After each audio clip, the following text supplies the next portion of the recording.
নমস্কার, কেমন আছেন আপনারা সবাই? আশা করছি আপনারা সকলে খুব ভালো আছেন এবং সুস্থ আছেন। এখন যখন ব্লগটার আমি ভয়েস দিচ্ছি, চারপাশে ছাতারে পাখিগুলো কুই কাঁই করেই যাচ্ছে।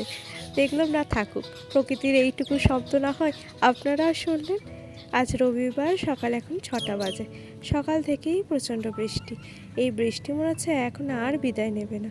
ভাদ্র মাস তো শেষ হতে চললো প্রায়। কবে যে বৃষ্টি থেকে বিদায় নেবে জানি না। এবারে পুজোটাও মনে হচ্ছে এই বৃষ্টিতেই কেটে যাবে। শরীর প্রচণ্ড খারাপ, তাই আছি এখন এখানে কয়েকটা দিন। অমিত গেছে ট্রেনিংয়ে, তাই আর যাওয়া হয়নি ওখানে। তাই এখন কয়েকদিন বাবার বাড়িতে কি করলাম কি না করলাম সেই ব্লগই আপনাদের সাথে শেয়ার করব। সকাল সকাল মায়ের পুজো হয়ে গেছে, আর তারপরে বসিয়ে দিয়েছে চা। এমন ঘন দুধের চা সকালে 1 কাপ পেলে আর কি চাই বলুক না। মা আর আমি এখন চা খেয়ে নেব। বাপির চা খেতে এখনও অনেকটাই দেরি আছে। বাপির কাজকর্ম এখনও শেষ হয়নি, তাই 2 কাপ চা করা হয়েছে মায়ের আর আমার জন্য। ভিডিওর ভয়েস ওভার দিতে আমার খুব একটা বেশিক্ষণ সময় লাগে না, ওই 15 মিনিট মতন হয়তো লাগে। কি বলবো না বলবো সেই ভাবনা চিন্তা করতে করতে ওই 15 মিনিট লাগে। কিন্তু এই ভিডিওটার ভয়েস যখন দিচ্ছি এত কাশি হচ্ছে যে এই 15 মিনিটের জায়গায় কখন যে আমার 40 মিনিট লেগে গেছে তা আমি বুঝতেই পারিনি। প্রচণ্ড কাশি হচ্ছে, আর এই কাশি যেন কিছুতেই থামছে না। অনাথ তো সকালে আয়েশ করে বিস্কিট খাচ্ছে। দেখুন দেখি, ও যে কি আরাম করে বিস্কিট খাচ্ছে, ওকে দেখেই তা বোঝা যাচ্ছে। আচ্ছা রবিবার তো আমি তো আজ বাড়িতে আছি। যখন ডাক্তারের কাছে যাব ও আসবে, ওই নিয়ে যাবে বলেছে আজকে। প্রচণ্ড গলায় ব্যথা, কাশি, তার সাথে নাকের একটু সমস্যা হচ্ছে। সেই কারণে ইএনটি স্পেশালিস্ট দেখাবো। দেখা যাক তারপর কি হয়। এই এত সর্দি যে নাকে কোত্থেকে আসে তা আমাকে বুঝে উঠতেই পারি না।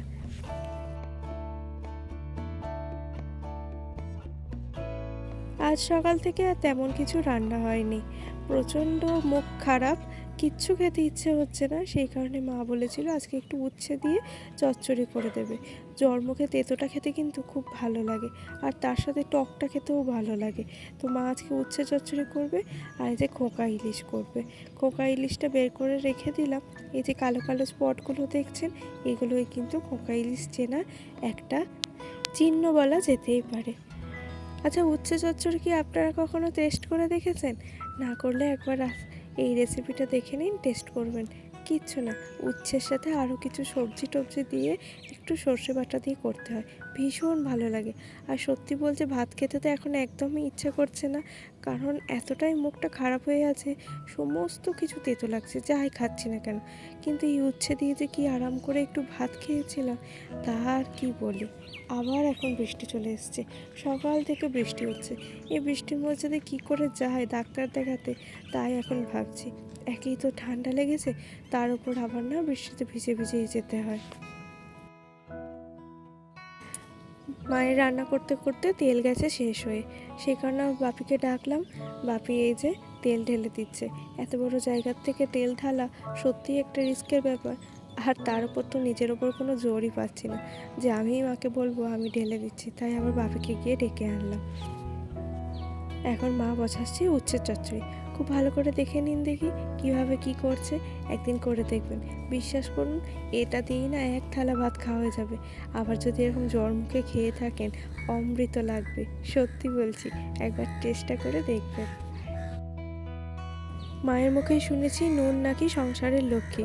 নুন কখনো সংসারে ফুরোতে নেই, সেই কারণে নুনের প্যাকেটটা চেষ্টা করা হয় বেশি করেই এনে রেখে দেওয়া। এখন বর্ষাকাল হয়ে গেছে তো নুনটা জমে গেছে, সেই কারণে মা একটুখানি কেটেছে, নুন পড়ছিলই না। আবার খানিকটা বেশি করে যেই কেটেছে অমনি নুন আবার চারদিকে ছড়িয়ে গেছে। আর এই নুন যদি একবার চারদিকে ছড়িয়ে যায় সে যে তোলা কি মুশকিল। আর জায়গাটা চ্যাটচ্যাট করতেই থাকে সমানে। তাকে আবার ভালো করে সার্ফের জল করে না মুছলে জায়গাটার থেকে চ্যাটচ্যাটানি ওঠে না। আমার মা আমাকে অনেকবার শিখিয়েছে এইভাবে একটা কড়াইয়ের মধ্যে সমস্ত সবজি সাইড সাইড করে দিয়ে উচ্ছে চচ্চড়িটা করা, কিন্তু বিশ্বাস করুন আমার দ্বারা এটা হয় না। আমি ওই আলাদা আলাদা করে ভাজতে চাই, তাতে হয়ে যায় তেলের ব্যাপার সাধ্য। আর মা কি সুন্দর অল্প তেলের মধ্যেই সব কিছু করে ফেলে। সেই কারণে উচ্ছে চচ্চড়ি যখনই করতে দেয় একদম তেল চাপচাপে হয়ে যায়, খেতেও খুব একটা ভালো হয় না। তাই এই রেসিপিটা আমি খুব একটা চেষ্টাও করি না। কিন্তু মা কি সুন্দর করে একটা কড়াইয়ের মধ্যে সমস্ত কিছু সবজি একদম ভাজা ভাজা করে নেয়, খুব সুন্দর লাগে খেতে। মাছগুলো কেনা হয়েছিল পর থেকে ওই একভাবেই ফ্রিজে রেখে দেওয়া হয়েছিল, বেছে কুচে আর রাখেনি। সকালবেলায় ফ্রিজ থেকে বের করে দিয়েছিলাম, আর তারপরে মা এখন মাছটা কেটে নিচ্ছে। ছোটো মাছ তো, তাই চামচে করেই আঁশ সারিয়ে নিচ্ছে, আর ওই কাঁচি করেই পাখনাগুলো কেটে নেবে। আর বেশি বটি নিয়ে আর নাড়ানাড়ি করলো না। ওদিকে মা মাছ কাটতে কাটতে এদিকে মায়ের উচ্ছে চচ্চড়ি একদম রেডি। আর এদিকে মাছও কাটা হয়ে গেছে। ওই যে কালো স্পটগুলোর কথা বলছিলাম, বুঝতে পেরেছেন কি সুন্দর বোঝা যাচ্ছে না? এরপর যখন খোকা ইলিশ কিনবেন এই স্পটটা দেখে কিনবেন, তাহলে কিন্তু একদম ঠকবেন না। আজকে যে দুইখান পদ রান্না করা হয়েছে তা কিন্তু সবই সর্ষে দিয়ে। উচ্ছে চচ্চড়িতেও সর্ষে, আর এই মাছটাও হবে সর্ষে দিয়ে ঝাল। এই সকল মাছগুলো একটু সর্ষে ছাড়া যেন টেস্ট হয় না। যতই আপনি বেগুন দিয়ে করুন বা যাই কিছু দিয়ে করুন, একটু সর্ষে ছাড়া এই খোকা ইলিশ বা ইলিশ পমফ্রেট এইসব মাছগুলো যেন স্বাদ হয় না। পার্সোনালি আমার তো খেতে একদমই ভালো লাগে না, জানি না কার কেমন লাগে। আর এই সকল মাছ আনলে বাড়িতে কিন্তু মা সর্ষে দিয়ে ঝালটা করে, খেতে কিন্তু ভীষণ ভালো লাগে। একটু ধনে পাতাও মাকে বের করে দিলাম। মায়ের আবার মনেই ছিল না যে ফ্রিজে ধনে পাতা পড়ে আছে, বললাম মাছটাতে একটু ধনে পাতাও দিয়ে দাও। চলুন, মায়ের রান্না বান্না এদিকে তো একদম কমপ্লিট হয়ে গেছে প্রায়। আর একটা কথা, মাছ ভাজাতে তো আমি একদম ওস্তাদ। কীভাবে যে মাছ লেগে ধরে যায়, আর সেই মাছ যে কীভাবে ঝুড়ো ঝুড়ো হয়ে যায় তা তো কী বলবো। কিন্তু মা দেখি এই পোড়া কড়াইটাতে, যেটাতে উচ্ছে চচ্চড়ি করেছিল, সেই কড়াইয়ে তেল দিয়ে কী সুন্দর মাছগুলো ভেজে ফেললো। মাকে বলতে মা বলল, তুই উল্টে দেখ, দেখ ঠিক পারবি। ও মা, উল্টাতে গিয়ে দেখি হ্যাঁ সুন্দর উল্টে গেল, কোনো ভাঙাভাঙি সিন নেই। তাহলে কি করে এই মাছগুলো বুঝতে পারে বলুন দেখি যে রান্নাটা আমি করছি? তখনই দেখি আর উঠতে চায় না, আর মা রান্না করলে কি সুন্দর সব উঠে পড়ে। কড়াইয়ের অবস্থা দেখেছেন, একদম কালো হয়ে গেছে। কিন্তু যদি এটা আজকে আমি একা একা করতাম, এই মাছ তো উঠতোই না, একদম জুড়ো হয়ে যেত।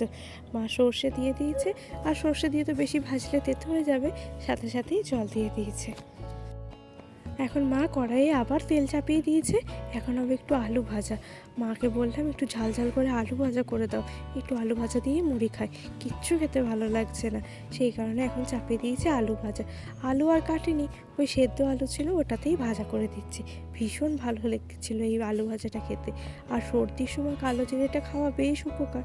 সর্দিতে কিন্তু অনেক উপকার হয় এই কালো জিরে খেলে। আর তার সাথে হয়েছিল পেঁপে সিদ্ধ। পেঁপেটা মা ভাজবেই বলছিল, আমি বললাম আর ভাজতে হয় না, সিদ্ধই করে দাও। পেঁপেটা সিদ্ধ খেতেই বেশি ভালো লাগে। আসলে মাও ভেবেছিল যাবে আমার সাথে, কিন্তু অমিত যখন বললো আসবো, তখন আর মা আর বাপি বললো আর যাবো না, অমিতের সাথেই চলে যা। তো চলুন, আজকের মতন আসি।